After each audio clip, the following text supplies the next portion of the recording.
Okay, hello everyone. I'm Paul Johnson. I had planned to make another video in a few days, but this came up and I need to address it now. This is an unexpected video, but what I found out today is too important to wait.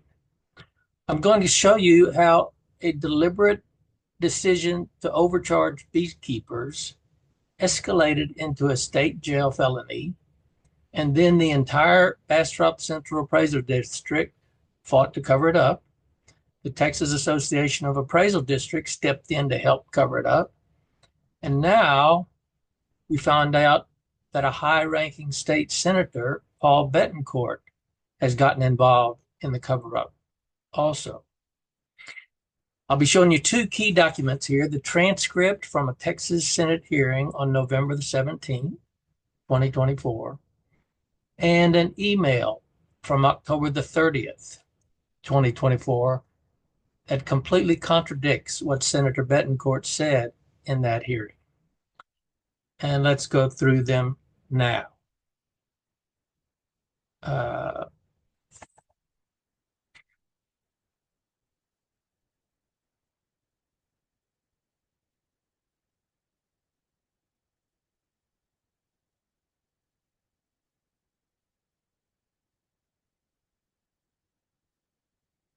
Okay, I'm trying to share this screen.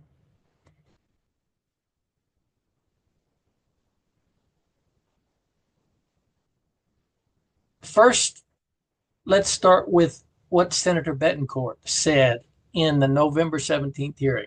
This was a Texas Senate Local Government Committee hearing, and the topic of the discussion, me. And Senator Bettencourt's comments are in green. I'm just going to read them off here. He says, because this is the first that I've heard of this specific issue, it is absolutely not going to be tolerated by at least this committee chair. We should be talking to the county attorney or district attorney, because there's one other statute that comes to mind, but I think we need to have a serious discussion about it. And he says, I can think of two statutes.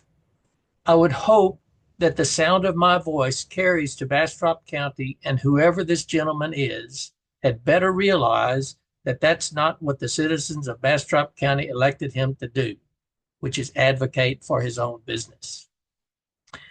And this is one chair that will not stand. I just lectured the city of Houston on corruption. I will not let it go unnoticed in Bastrop County or anywhere else, because that is way over the line, by any line or stamp, because I believe it is that statute that she just talked about. I think a letter is going to be flying out of this committee here rather shortly. And he says, I don't know who this person is, but they're about ready to know me.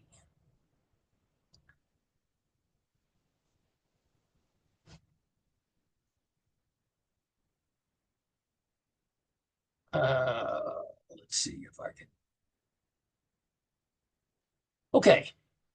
From his comments, it sounds like he's just now hearing about this and he's taking it very seriously, right? Well, here's the problem. What he said in this hearing wasn't true. And I'll show you that it wasn't true. So now I'm going to try to share the screen again.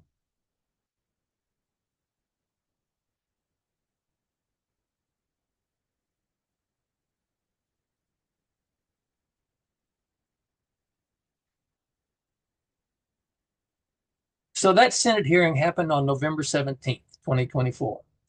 Now here's an email from over 2 weeks earlier on October 30th, 2024, sent by Brent South.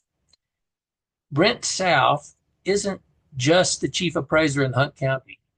He's also a lobbyist for the Texas Association of Appraisal District. He's the one that was testifying at the hearing for the TAAD. And this is an email from Mr. South to Fawn Cullins, the chief appraiser at the Bastrop Appraisal District. And the subject of this email is Senator Bettencourt. So let's take a look at what he says in this email that was sent 2.5 weeks before the hearing. Just got off a Zoom meeting with Senator Bettencourt, Chief of Staff and Committee Clerk. They brought up your board member as a major concern. So let's get this straight. Senator Bettencourt's office wasn't just aware of the situation weeks before the hearing. They were the ones bringing it up, and they were the ones already considering it to be a major concern. Yet in the hearing, Senator Bettencourt acts like it's the first time he's hearing about it. There's only one reason for this, is that he was trying to help cover up the illegal activity happening in appraisal districts.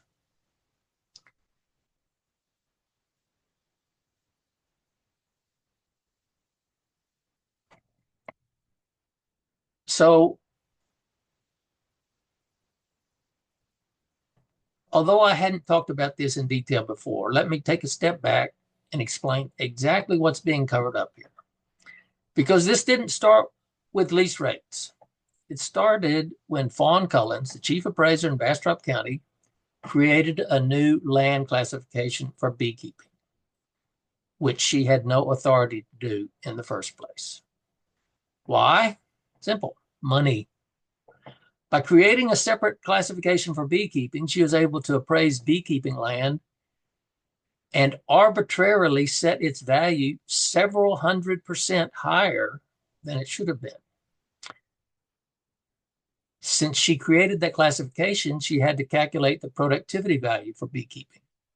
But if she had done the math correctly, beekeeping land would have a negative value. Since she had already made beekeeping its own land classification and had to set its value using lease rates, and there are no lease rates for beekeeping land, instead of following the law, she just got herself in deeper and committed a state jail felony by fabricating fake lease rates and publishing them in a governmental document. This isn't a mistake. This is just plain criminal fraud, tampering with a governmental record, which is a state jail felony in Texas.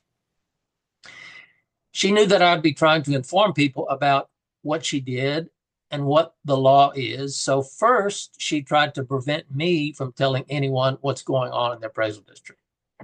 That was the subject of my first video. And if you haven't seen it, you should go check it out. Now you might be wondering, how did this escalate to a Senate hearing? Well, this is where the TAAD comes in.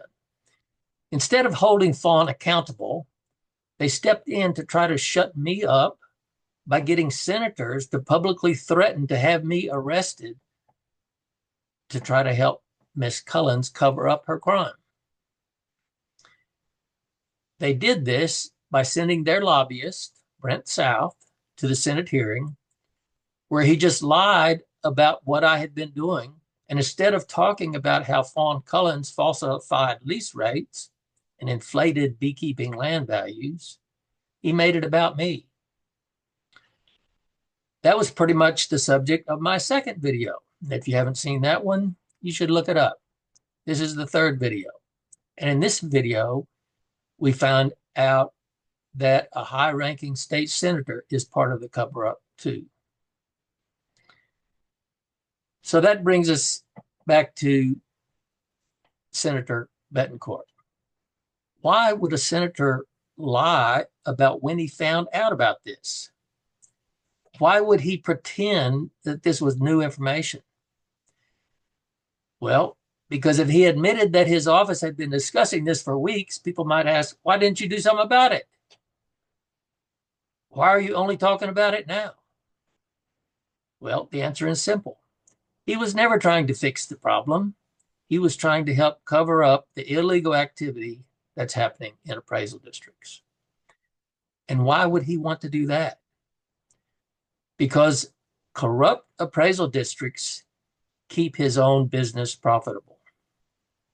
Senator Bettencourt isn't just a senator. He's the CEO of Bettencourt Tax Advisors, a business that makes money by representing people who are challenging their property tax assessments.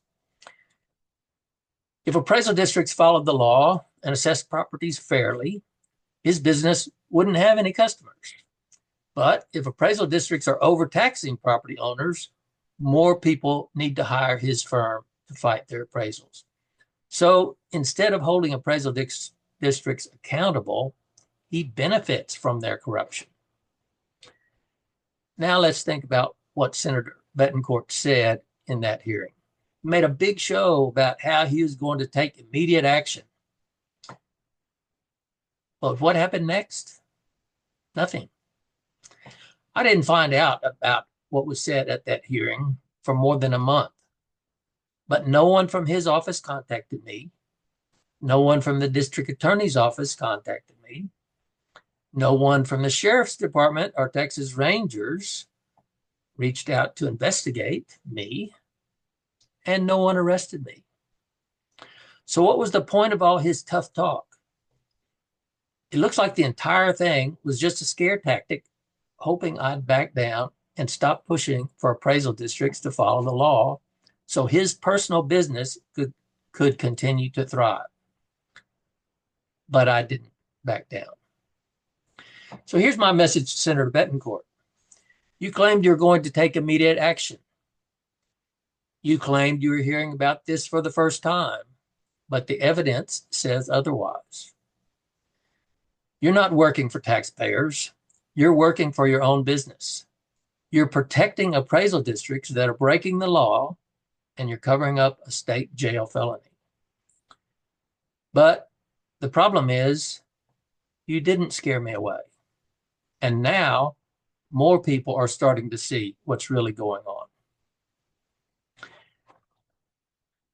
So let's go back to that transcript and see what part Senator Eckhart played.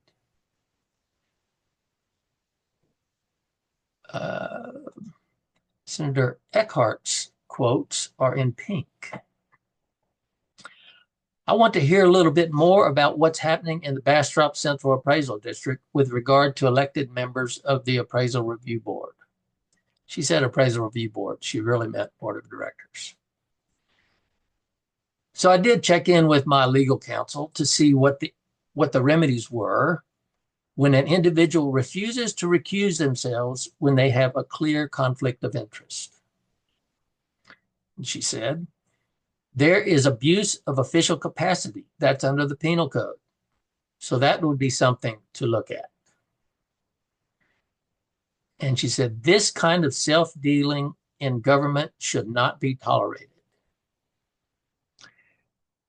And she said, I'd like to have zero tolerance for conflict of interest, whether it's at the state level or at the local level.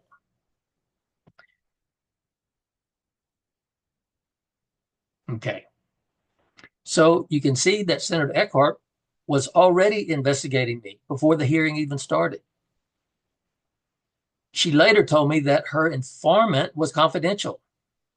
But when she says to Mr. South that she wants to hear a little bit more about what's happening in Bastrop, is there any question about who had been informing her?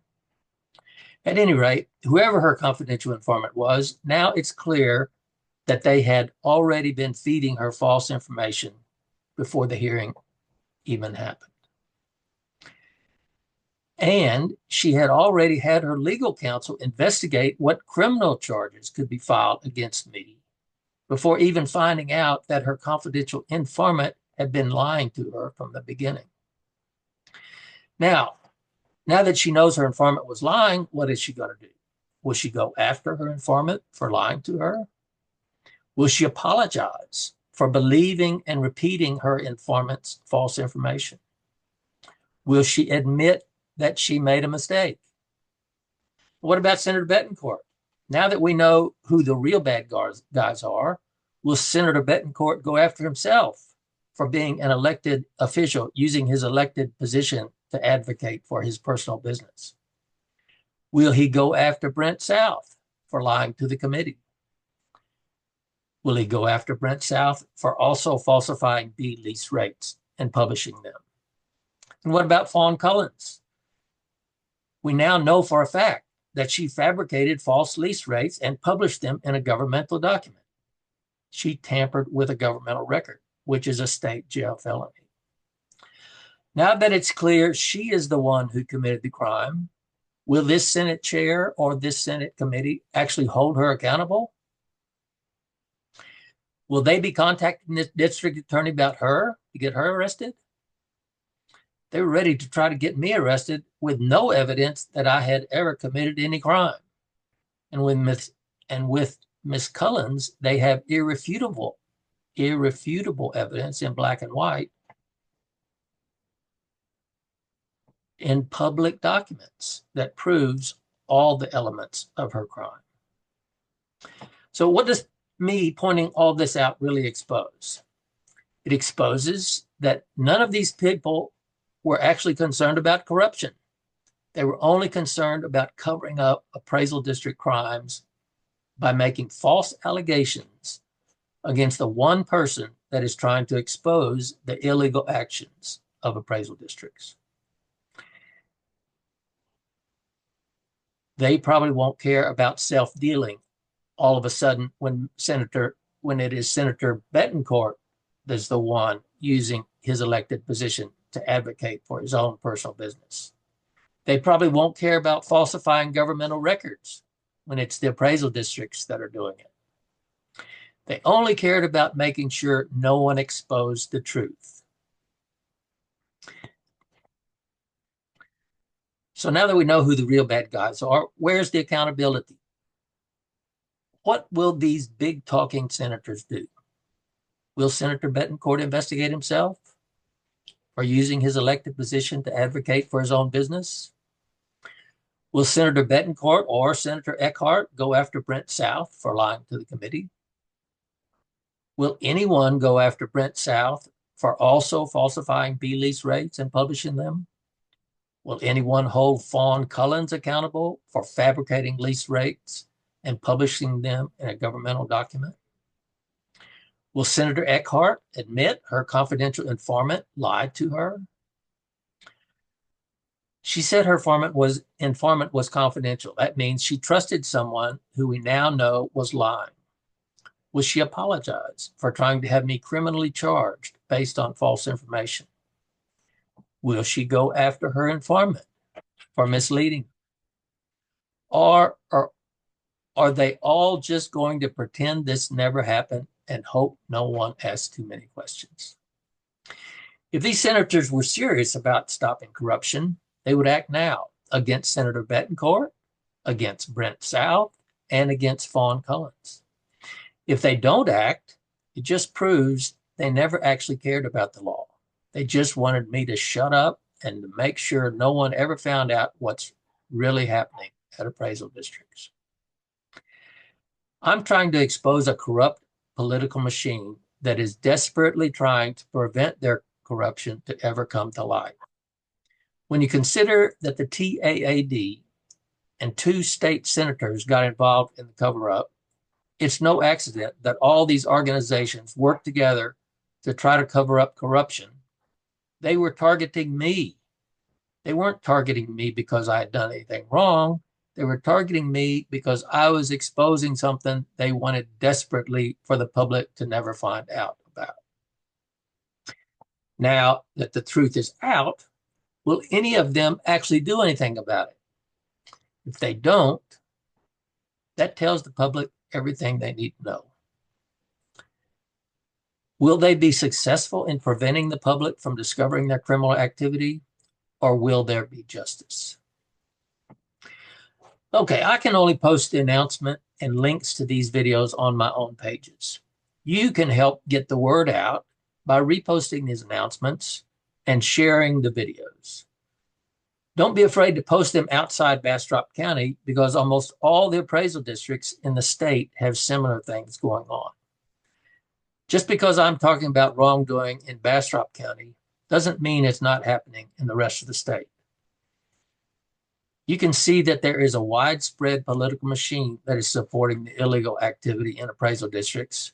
So let's let everyone know about it. Once again, I did not plan to do this video today, and hopefully I'll get back on track, and the next video should be about appraisal districts having production requirements to get open space appraisals. Thank you for watching this video, and stay tuned for the next one.